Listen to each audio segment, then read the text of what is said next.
Imagine an island so remote, it's over 1,000 miles from the nearest inhabited land. Standing silent across its landscape are nearly 1,000 massive stone figures. Giants carved from volcanic rock, staring inland with hollow eyes. This is Easter Island, or as the natives call it, Rapa Nui.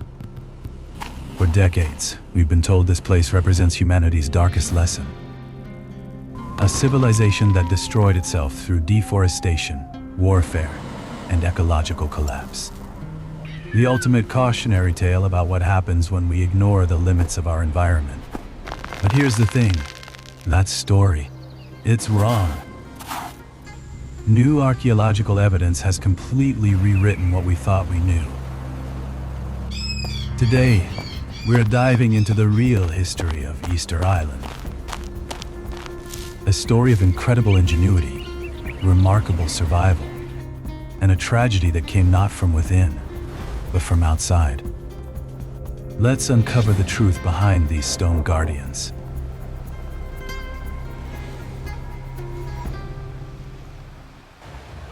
To understand Easter Island, you first need to appreciate just how insane its settlement was.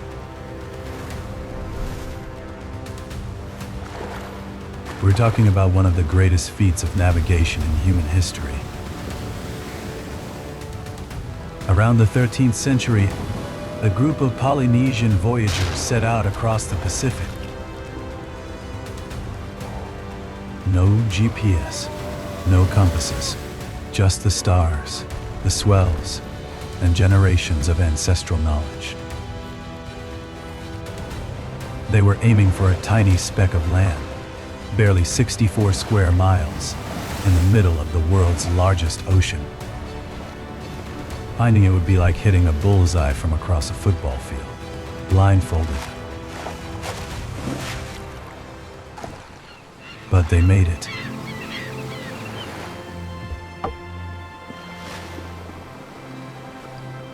These weren't accidental castaways. This was a planned expedition. They brought everything they'd need. Chickens, sweet potatoes, bananas, and taro. The island they discovered was unlike anything in their homeland. No protective coral reefs, limited marine life compared to other Polynesian islands. But it had what they needed to survive. Volcanic rock perfect for carving, basalt for making durable tools. Volcanic rock perfect for carving, basalt for making durable tools. He's ready to begin the work. And most critically, freshwater seeps along the coast where underground water emerged from the porous volcanic bedrock. Water was scarce on this island, and these seeps would become the foundation of everything they built. The early settlers organized themselves in classic Polynesian fashion. Hereditary chiefs called Ariki led different clans. But here's where it gets interesting. For years, historians assumed Easter Island was ruled by a powerful, centralized state that commanded its people to build those famous statues. Recent research at the main quarry tells a completely different story. Analysis of the carving zone shows the quarry was divided among different family groups. These weren't slaves working under a tyrant. These were independent communities, cooperating but also competing with each other.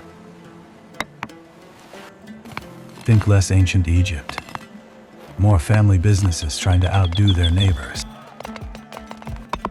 This competitive drive would eventually lead them to create some of the most iconic monuments in human history. Let's talk about the Moai. Secure this beam now, Del. We must finish.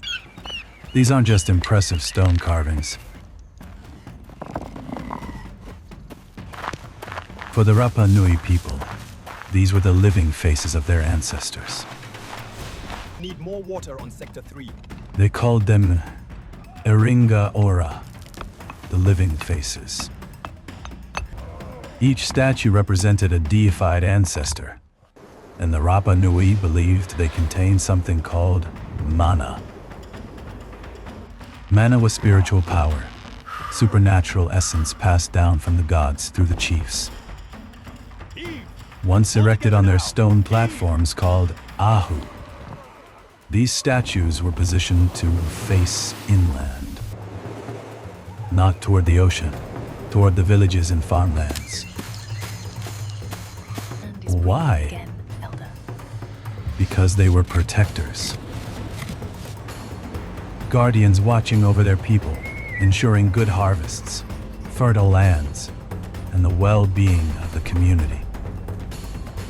The statues originally had coral and red rock inlaid into their eye sockets, giving them an incredibly lifelike appearance.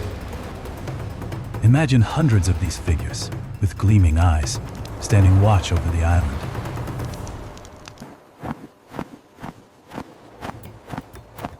Almost all the moai were carved from a single location.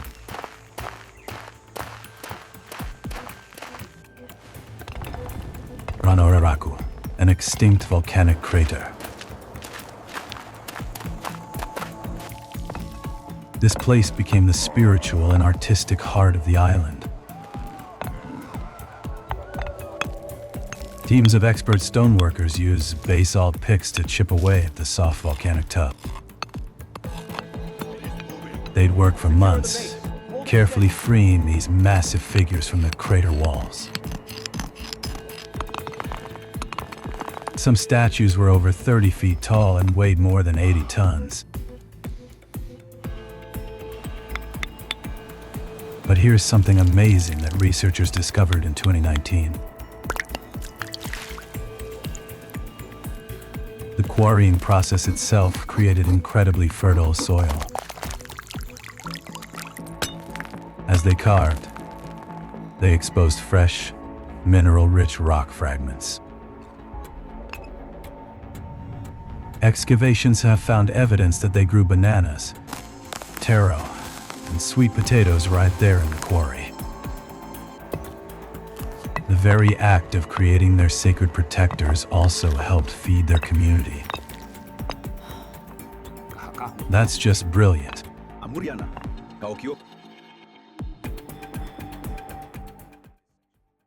Now, here's the million-dollar question that's puzzled people for centuries. How did they move these multi-ton statues across the island? Early theories suggested massive wooden sledges and log rollers. The problem? That would require enormous amounts of timber and hundreds of workers. All right, pull evenly now. The real answer is way cooler. The Moai walked. I'm serious. The oral traditions of the island always said the statues walked to their destinations. For years, outsiders dismissed this as mythology. Turns out, the islanders were telling the literal truth. Modern researchers finally cracked the code. The statues were specifically designed with a forward-leaning posture and a wide D-shaped base. Their center of gravity was perfectly calibrated. Small teams would attach ropes to the statue and rock it side to side in a coordinated rhythm. Each rock would pivot the statue forward one step at a time. The islanders even built specialized roads with a concave cross-section to stabilize the statues during transport. In 2025, researchers tested this with a 4.35-ton replica. Just 18 people moved it 100 meters in 40 minutes. No timber, no massive workforce, just ingenuity and teamwork. The ancestors really did walk. Another puzzle. Why were the ceremonial platforms placed where they were? Researchers tested multiple theories. Maybe they marked the best agricultural land. Nope. Prime fishing spots. Wrong again. Using advanced spatial modeling, they discovered the answer. The Ahu platforms were positioned based on proximity to one thing: freshwater seeps. The statues were guardians of the island's most precious and scarce resource, drinking water. This placement reinforced their role as protectors of the community's survival. In a later phase, some Moai got an upgrade. Massive red stone cylinders called pukao were added to their heads. These weren't hats. They represented the top knot hairstyle worn by chiefs, where mana was believed to be concentrated. The morning light is favorable for These red Topknots weighed several tons each. Their appearance signals growing competition between clans. Different groups were trying to create the most impressive ancestral monuments. Our ancestors are more powerful than yours. That kind of thing. This vibrant tradition of monument building continued for centuries. The Rapa Nui people were thriving. Bring the mats closer. Smoke gives it the best flavor. And then everything changed. Four centuries, gone in a generation. But here's the part most people miss. It wasn't just the trees, or the wars, or the statues. The final blow came from outside. Something they never saw coming. That's where this story goes next. We'll uncover Rongo Rongo, the 1862 raids that changed everything, and what still threatens the statues today. If you want the full story, hit subscribe, like, and share, so you don't miss what comes next.